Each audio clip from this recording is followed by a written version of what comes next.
بسم اللہ الرحمن الرحیم۔ فتویٰ نمبر 75۔ کیا فرماتے ہیں علماء کرام اس مسئلے کے بارے میں کہ ایک شخص کی رمضان میں آنکھ لیٹ کھلی، وہ یہ سمجھتے ہوئے کہ ابھی سحری کا ٹائم باقی ہے، کھانا کھاتا رہا، بعد میں پتہ چلا کہ سحری کا ٹائم تو ختم ہو چکا تھا، پھر بھی اس شخص نے روزہ رکھ لیا، تو اس شخص کا روزہ ہوا یا نہیں؟ اگر ایسا ہو چکا ہو تو اب کیا حکم ہے؟ کیا گناہ و کفارہ ہے؟ برائے مہربانی رہنمائی فرما دیں۔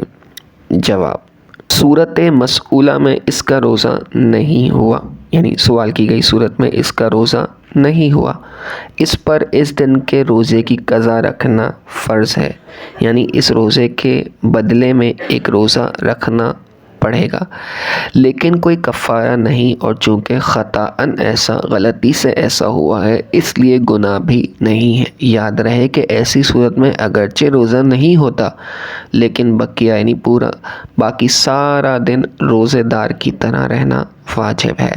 لہٰذا اگر اس طرح کی صورت کسی کو درپیش ہوئی اور اس نے سارا دن روزے دار کی طرح نہ گزارا تو وہ ضرور گناہ گار ہوگا۔